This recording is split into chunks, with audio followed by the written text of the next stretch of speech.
Greetings, roller coaster fanatics, and welcome out to the first ever Fanatic reviews on a Thursday. Basically, these Fanatic reviews will mostly be basically your guys' requests for what roller coasters that you know that I've ridden that you would like me to review. And so we're going to start off with this one. I've gotten a lot of requests to review this one, the Loch Ness Monster, which is located at Busch Gardens, Williamsburg. Let's begin.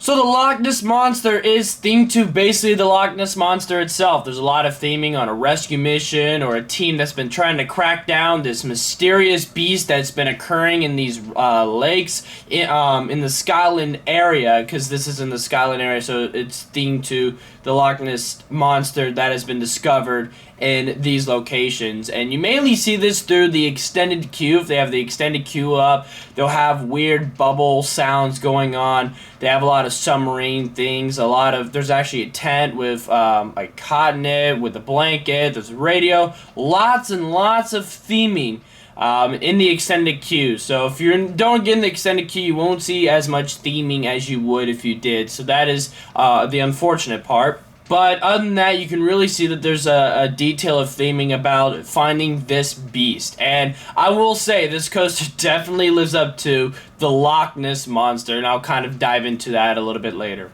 This roller coaster opened in 1978, and fun fact, when it opened in 1978, it was the tallest roller coaster in the world. That's gotta be something.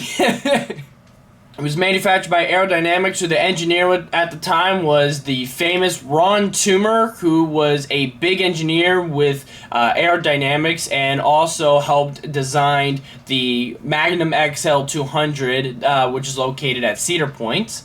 This coaster is really awesome. It uses the terrain to advantage, and you can definitely tell this through the height. The height is 114 feet, but the drop is 130 feet. It drops right down into the Rhine River, is what Busch Gardens calls the river. And it reaches a maximum speed of 60 miles per hour, so it's really fast actually for an Aerodynamics roller coaster. And like what I said in the Anaconda review, what's also very unique about this coaster is there's nothing like it. This is a very, truly unique roller coaster that you'll never find anywhere else on the planet. And it was something different, especially in 1978. This was something far different from what Aero had been doing lately, like Corkscrew at Cedar Point, or what is now at Silverwood, the original Corkscrew model. This is something that Aero had never done before, and this is something that they decided to try out for the first time, and boy howdy did it work. There are two inversions on this ride, and these inversions are actually very famous. They're two interlocking loops. Now, there have been interlocking loops since this coaster, but they have all been trashed. So this was the first and now the only coaster to feature interlocking loops, which I think is a really cool feature, and it definitely makes this coaster, the Loch Ness Monster, stand out. This coaster is very long with a total duration of 2 minutes and 10 seconds, which is actually really nice, and has a total length of 3,240 feet of track. Now, I will say, coming from me personally, when I see the stats, I will say this coaster feels longer than that, track length and duration wise. I feel like I'm on this coaster a long time. This coaster is really long. And this coaster is actually one of my favorite Aerodynamics roller coasters of all time. It is, I believe, my third, right behind Gemini and Tennessee Tornado.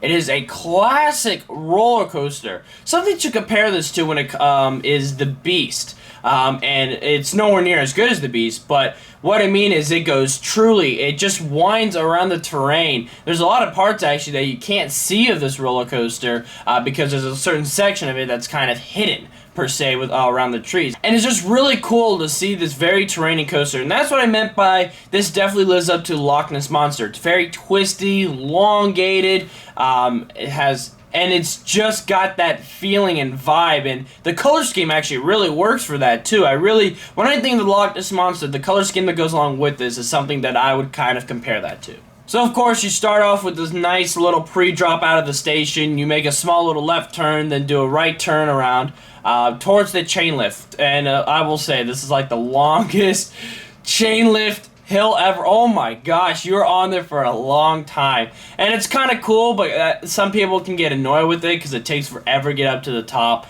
I can see why people do not like slow lift hills, but I think it's kind of cool. You can definitely feel the old flair to it.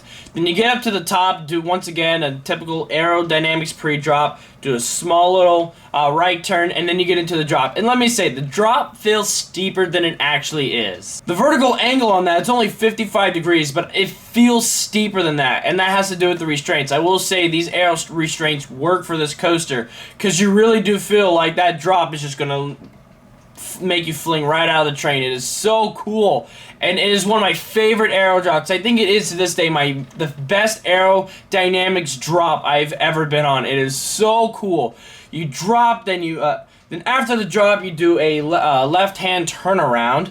Then you kind of crest up for some trims, and the trims are there for a reason. They don't slow the coaster, well, they slow the coaster down for a reason, because you're coming up to a vertical loop, so you drop, and then you go into the vertical loop, which is really fun. You definitely feel a little bit of bumpiness, but that comes of age. Then afterwards, you do a nice airtime moment, then turn to the right, then you come up for a mid-course brake run, then you go into what I believe is considered the longest helix, I don't know if it's in the world, but I'm just going to say the country. It is a very long helix. You go into a rock tunnel, and you keep going just around and around, and it's pitch black, and it's very hard to see. Sometimes yes, sometimes no, when it comes to how dark it can get. It can get really dark, or you can kind of see the light a lot. I was told that there used to be theming in here, which is unfortunate that they took the theming out.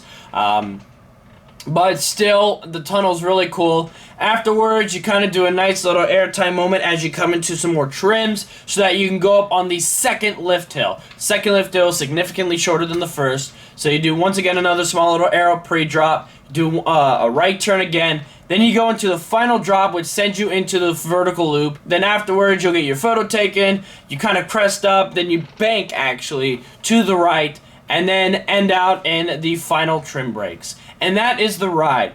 So there's not really a lot of intensity. I believe a lot of new coaster enthusiasts, or coaster enthusiasts that like more twisty, intense, newer coasters, are not going to be fond of this one. But this is a classic for me. It's a really awesome coaster at this park, and it is amazing. I actually really enjoy this roller coaster, and for what aerodynamics tried to do with this back in 1978, back when there was no computer designs, so it was all hand-welded and drawn, they did a spectacular job, and I'm gonna give Loch Ness Monster at Busch Gardens Williamsburg a B.